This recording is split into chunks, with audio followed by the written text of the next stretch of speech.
ఇది చూసి తేజస్విని ఆమెలో ఎంత టాలెంట్ ఉందా, ఎంత ప్రతిభావంతురాలా, మరి ఈమె ఎందుకని సినిమాల్లోకి రాలేదు, సినిమాలోకి వచ్చినట్లయితే ఖచ్చితంగా స్టార్ హీరోని అయిపోయేది అని చెప్పేసి చాలామంది తమ అభిప్రాయాలు ఇప్పుడు సోషల్ మీడియా ద్వారా వ్యక్తం చేస్తూ ఉన్నారు.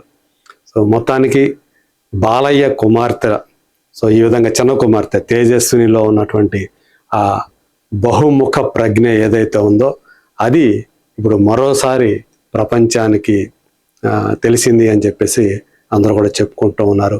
సో ఆ భర్త శ్రీభరత్, సో అతను ఎంపీ అనేటువంటి విషయం మనందరికీ తెలిసిందే.